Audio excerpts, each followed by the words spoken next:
Mari kita berdoa. Damai sejahtera Allah yang melampaui segala akal akan memelihara hati dan pikiranmu dalam Kristus Yesus. Amin. Selamat pagi, Shalom, saudara-saudara yang dikasihi oleh Tuhan. Pemberitaan firman Tuhan pada pagi hari ini terambil dari kitab Roma, pasalnya yang ke-9, ayatnya yang pertama sampai dengan yang ke-5. Kitab Roma pasalnya yang ke-9, ayatnya yang pertama sampai dengan yang ke-5. Demikianlah firman Tuhan. Aku mengatakan kebenaran dalam Kristus. Aku tidak berdusta.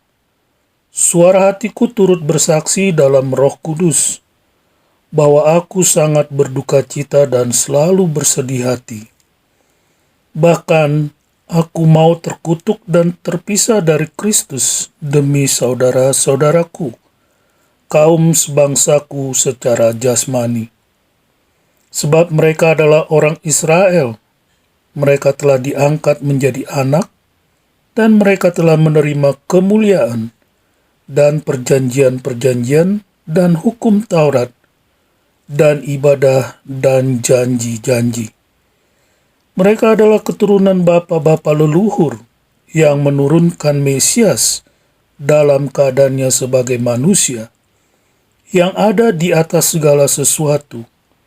Ia adalah Allah yang harus dipuji sampai selama-lamanya. Amin. Demikian pembacaan firman Tuhan. Bapak, Ibu, Saudara yang dikasihi oleh Tuhan, dalam bagian firman Tuhan ini digambarkan tentang perasaan Paulus yang berduka cita dan sangat bersedih hati karena sebagian besar kaum sebangsanya, yaitu orang-orang Yahudi, menolak Kristus sebagai Mesias dan satu-satunya jalan menuju keselamatan. Di dalam ayat yang keempat sampai dengan yang kelima yang baru saja kita baca, Paulus menguraikan tentang hak istimewa Israel di mata Allah. Israel sebagai anak dan umat pilihan Allah memiliki privilege atau hak istimewa yang telah dinikmati oleh orang Israel sebagai umat pilihan Allah. Daftar tersebut sejauh ini mencakup tentang diadopsinya Israel sebagai anak Allah.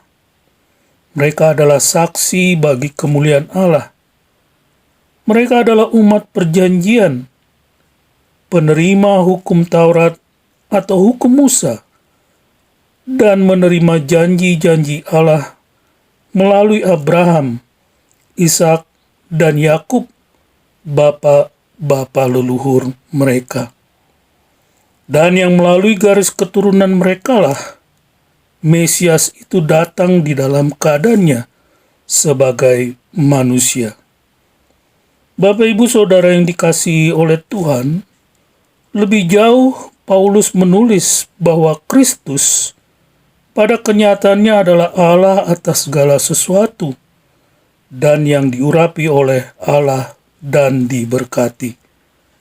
Fakta bahwa Kristus adalah Allah merupakan suatu kebenaran yang tidak dapat ditolak dan terbantahkan oleh Israel sebagai suatu bangsa.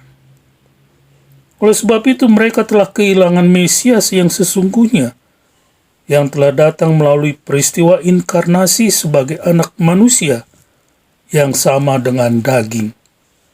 Bukan Mesias yang bersifat politis yang masih terus mereka nantikan kedatangannya. Meskipun demikian, fakta juga mengatakan bahwa sudah ada orang-orang Yahudi yang telah menjadi percaya kepada Kristus melalui pengajaran dan pemberitaan Paulus dan rasul-rasul lainnya. Namun masih banyak mereka yang belum mengakui bahwa Yesus adalah Sang Kristus atau Mesias yang telah datang itu.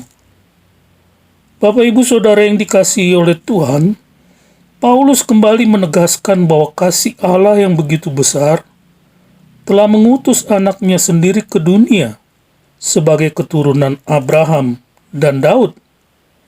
Namun Paulus tidak menggambarkan Kristus sebagai salah satu karunia yang hanya diberikan secara khusus kepada orang-orang Yahudi karena mereka menolak Dia. Melainkan Paulus ingin mengatakan bahwa karena penolakan Israel lah, maka keselamatan menjadi sesuatu yang mungkin bagi bangsa-bangsa lain. Di dalam pasalnya yang ke-11 ayat yang 11 sampai dengan 12, Paulus mengatakan demikian. Maka aku bertanya, adakah mereka tersandung dan harus jatuh? Sekali-kali tidak. Tetapi oleh pelanggaran mereka, keselamatan telah sampai kepada bangsa-bangsa lain, supaya membuat mereka cemburu. Sebab jika pelanggaran mereka berarti kekayaan bagi dunia, dan kekurangan mereka kekayaan bagi bangsa-bangsa lain, terlebih-lebih lagi kesempurnaan mereka. Oleh karena itu, Paulus menuliskan bahwa yang pertama, Kristus adalah kegenapan dari hukum Taurat. Di dalam Roma pasal 10 ayat yang keempat, Paulus mengatakan demikian. Sebab Kristus adalah kegenapan hukum Taurat, sehingga kebenaran diperoleh tiap-tiap orang yang percaya. Yang kedua, kebenaran atau pembenaran oleh Allah hanya berdasarkan iman dan bukan perbuatan.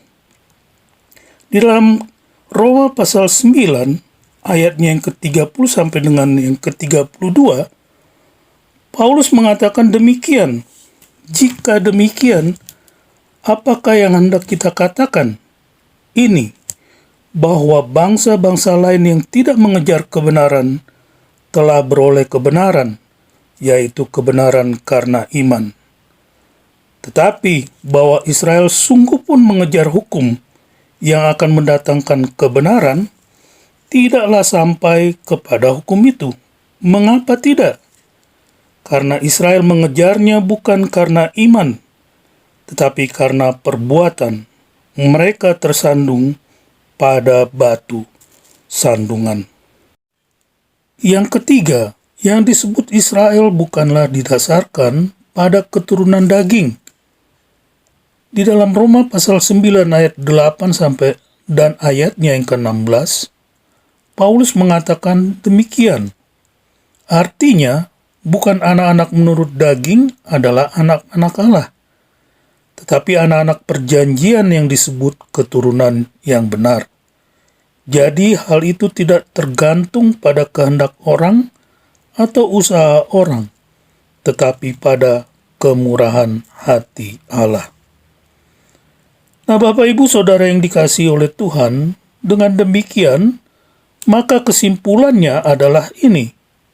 Yang pertama, keselamatan itu bukan didasarkan pada keturunan daging, melainkan karena iman. Dalam konteks kita sekarang, mungkin dapat kita katakan bahwa keselamatan bukan karena kita adalah keturunan dari keluarga Kristen, melainkan karena kita beriman kepada Tuhan Yesus Kristus. Yang kedua, keselamatan bukan hasil dari perbuatan amal baik kita, tetapi semata-mata karena anugerah di dalam kemurahan Allah bagi kita. Selamat beraktivitas. Tuhan Yesus memberkati. Bapa, kami bersyukur untuk firman-Mu di pagi hari ini, yang sungguh-sungguh telah mengingatkan kami bahwa hanya karena percaya di dalam imanlah maka kami memperoleh keselamatan yang kekal. Terima kasih ya Tuhan buat firman-Mu di pagi hari ini, dan kiranya melalui anugerah Tuhan di sepanjang hari ini Tuhan berkenan juga untuk memberkati Bapak Ibu Saudara yang mendengarkan kebenaran firman Tuhan di pagi hari ini. Terpujilah nama Tuhan, di dalam nama Tuhan Yesus kami berdoa. Saudara-saudara, arahkanlah hatimu kepada Tuhan dan terimalah berkat Tuhan. Tuhan memberkati engkau dan melindungi engkau. Tuhan menyinari engkau dengan wajah-Nya dan memberi engkau kasih karunia. Tuhan menghadapkan wajah-Nya kepadamu dan memberi engkau damai sejahtera. Amin. Shalom.